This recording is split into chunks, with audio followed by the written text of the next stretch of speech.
Welcome back to Captain Rook's Reading Corner. We're on Treasure Island, Chapter 7. So get yourself a good warm drink at hand and get settled and comfortable. Chapter 7. We Set Sail. The Hispaniola lay some way out. As we stepped aboard, we were met and saluted by the first mate, Mr. Arrow. He was a brown old sailor with earrings in his ears and a squint. He and Squire Trelawney were very friendly, but the squire did not like our ship's captain, Captain Smollett. Our captain was a sharp-looking man who seemed angry with everything on board. In a private meeting with the squire, the doctor, and me, the captain let us know his views. "I don't like this cruise, I don't like the men, and I don't like my officer, Mr. Arrow, and there it is," the captain said. And here the men be talking. He went on to say that he should have selected his own men, and did not like the rumours he was hearing from the sailors, that this was a voyage in search of treasure, with a pirate's map to follow. "I never told that to a soul," cried the squire. "The men know it, sir," said the captain. "I don't know who has this map, but I want it kept secret, from me and from the crew, and from the first mate, Mr. Arrow." "You don't like Mr. Arrow?" asked the doctor. "He's too friendly with the crew, and he stumbles about. I fear he drinks, sir. I am responsible for the ship's safety, and the life of every man aboard of her. I will speak up when I fear trouble, for 'tis my duty, sir. Treasure cruises are never safe, sir." And with that he took his leave. "Trelawney," said the doctor, "I believe you have two honest men on board with you, that captain and John Silver." "Silver, if you like," cried the squire, "but not the captain. He does not set well by me." "Well," said the doctor, "we shall see. We shall see." All that night we hustled about loading and getting the ship ready to sail. I was dog-tired. A little before dawn, the sailor sounded his pipe and the crew began to man the capstan bars, which means they started bringing up the anchor. And this here be exactly what that looks like.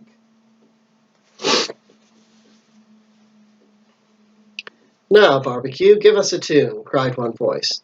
"The old tune," cried another. "Aye, aye, mates," said Long John, who was standing by with his crutch under his arm. At once he sang out the tune and the words I knew so well.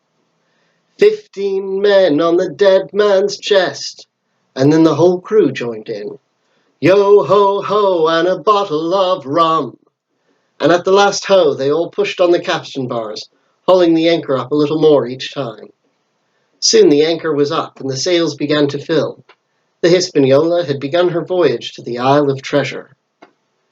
The ship proved to be a good ship, the crew were able seamen, and the captain understood his business.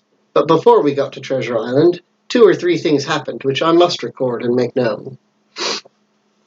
Mr. Arrow, first of all, turned out even worse than the captain had feared.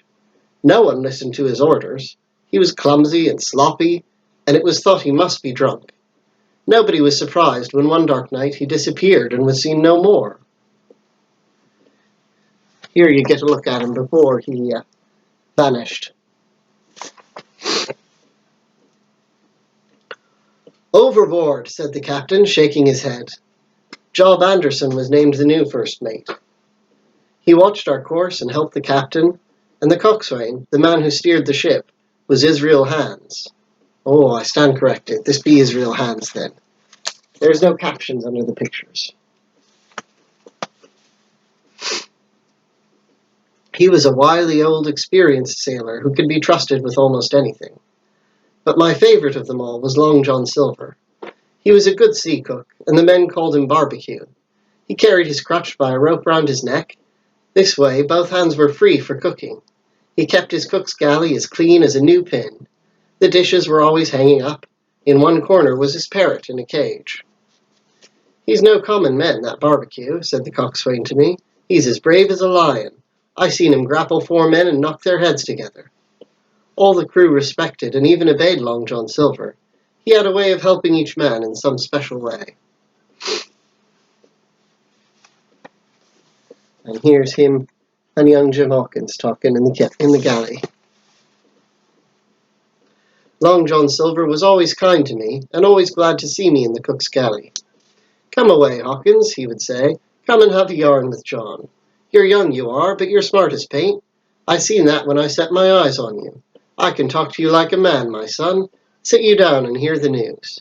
Here's Captain Flint. I calls my parrot Captain Flint, after the famous buccaneer.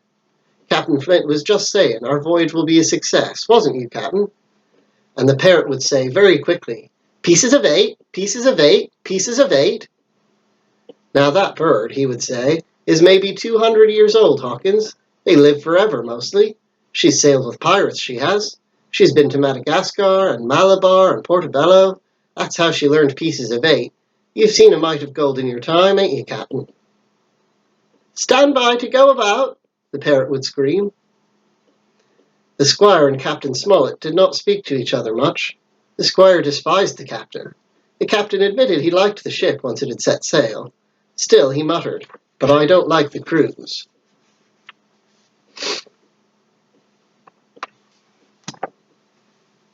"I don't have me a parrots, but I've got me a friendly squid.